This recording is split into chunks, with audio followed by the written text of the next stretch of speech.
Video শুরুতে আগে আপনারা ঝটাপট জানিয়ে দিন আপনারা কে কে কোত্থেকে দেখছেন। দেশের নাম লিখতে ভুলবেন না, আর জানাতে ভুলবেন না আমাদের গল্প আপনাদের কেমন লাগছে। সবচেয়ে সুন্দর কমেন্টসগুলো আমরা দেখাবো আমাদের গল্পের শুরুতে।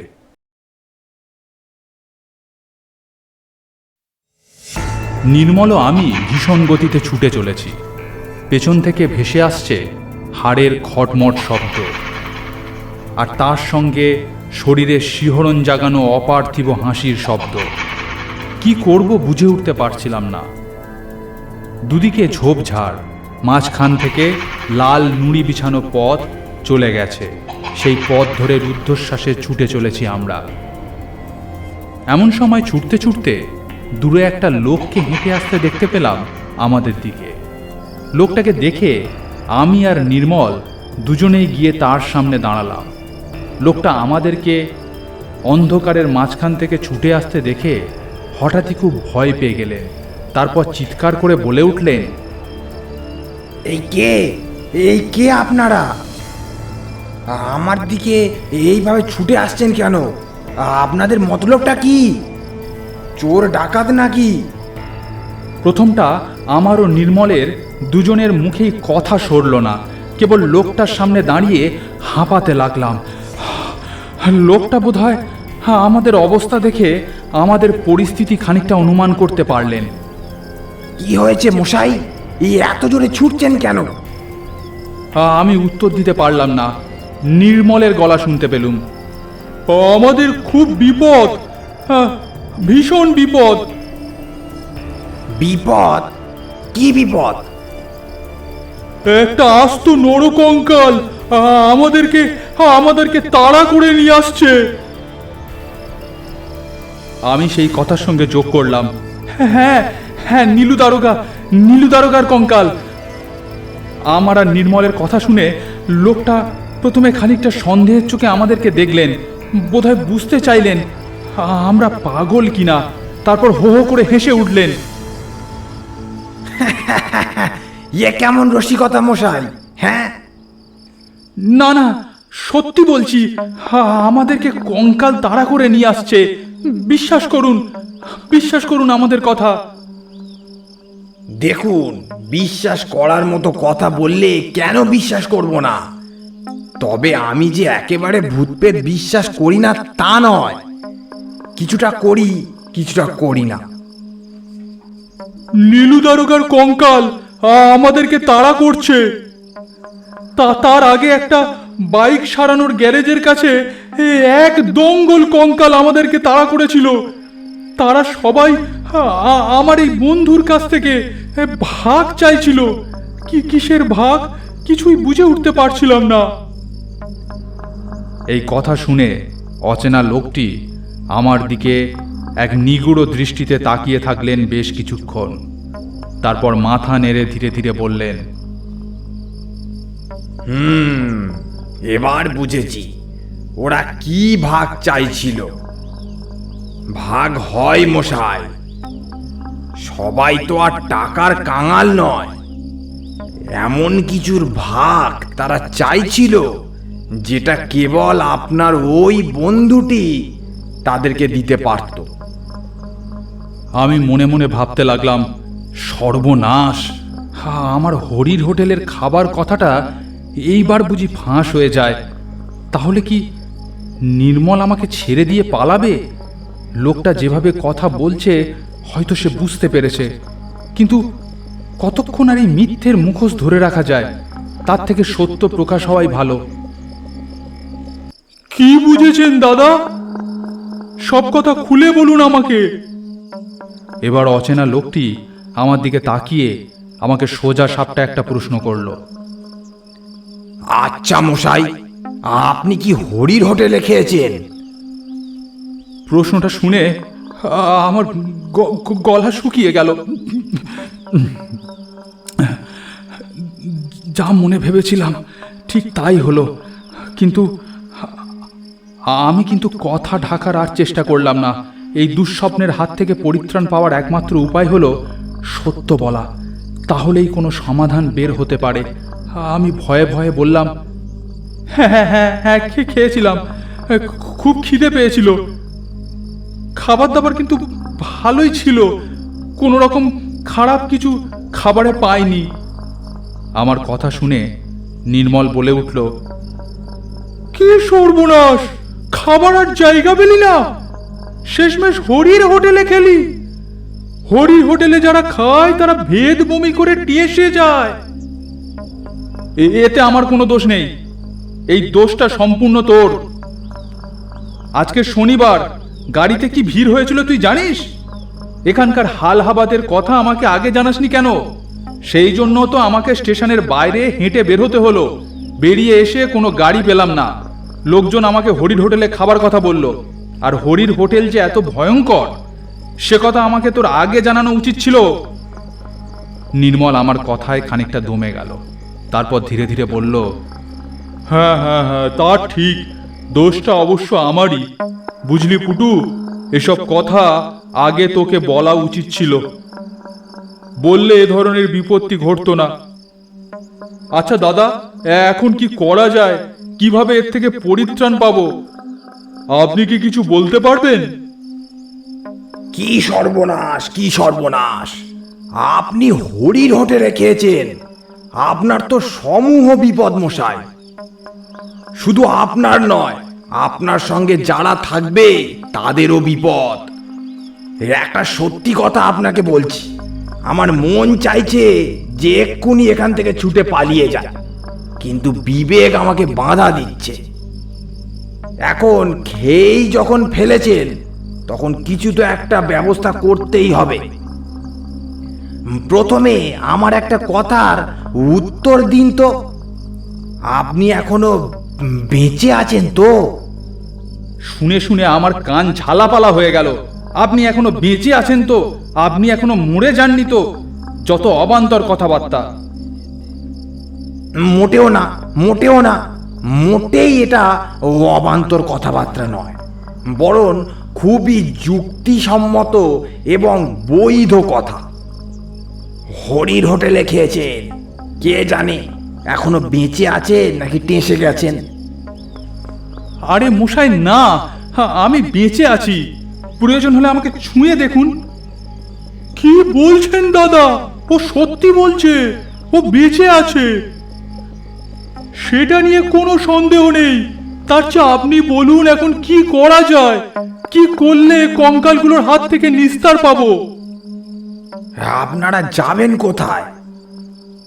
কাঞ্চনপুরে দাদা, ওইখানেই আমার বাড়ি, সিংঘি বাড়ি। ও হো হো হো, সিংঘি মশাইদের বাড়ি, বুঝেছি। আমি যাব নিশ্চিন্দিপুরে, কাঞ্চনপুর ফেলে যেতে হয়। চলুন একসাথে যাওয়া যাক। লোকটা আর কোনো কথা বলল না। আমিও নির্মল লোকটার সঙ্গে হেঁটে চললাম। আবার সেই দুই ধারে জঙ্গলের মাঝখান দিয়ে পায়ে চলার সরু লাল মেঠো পথ। চাঁদের আলোয় পথঘাট দিনের আলোর মতো ঝকঝক করছে। চারিপাশে এই চোখ কান খোলা রেখে হাঁটবেন। আপনি হরির হোটেলে খেয়েছিলেন কখন? ট্রেন থেকে নেমে খুব খিদে পেয়েছিল, তখন খেয়েছিলাম। সময় ঠিক মনে নেই। বুঝেছি। তা কি খেয়েছিলেন? ভাত, ডাল, মাছ করে একটা গোটা মিল খেয়েছিলাম। উফ, খাবারটা কেমন ছিল? মানে আমি স্বাদের কথা জিজ্ঞেস করছিলাম। অসাধারণ, হরির রান্নার কোনো তুলনা হয় না। খাবারের স্বাদ অমৃতের মতো। আর বলবেন না, আর বলবেন না মশাই, এই যে একবার খেয়েছে সেই জানে।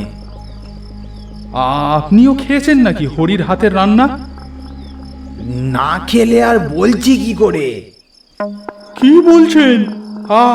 আপনি আপনিও হরির হাতের রান্না খেয়েছেন? কিন্তু কিন্তু শুনেছি নাকি হরির হাতের রান্না যে খায় সে ভেদ বমি করে টেসে যায়। আপনিও টেসে যাননি তো?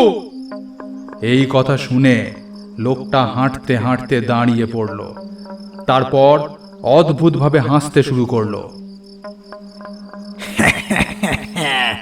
সে আর বলতে, সেই কবে একবার হরির হাতের রান্না খেয়েছিলাম, দ্বিতীয়বারটি খাওয়ার সুযোগ হয়নি।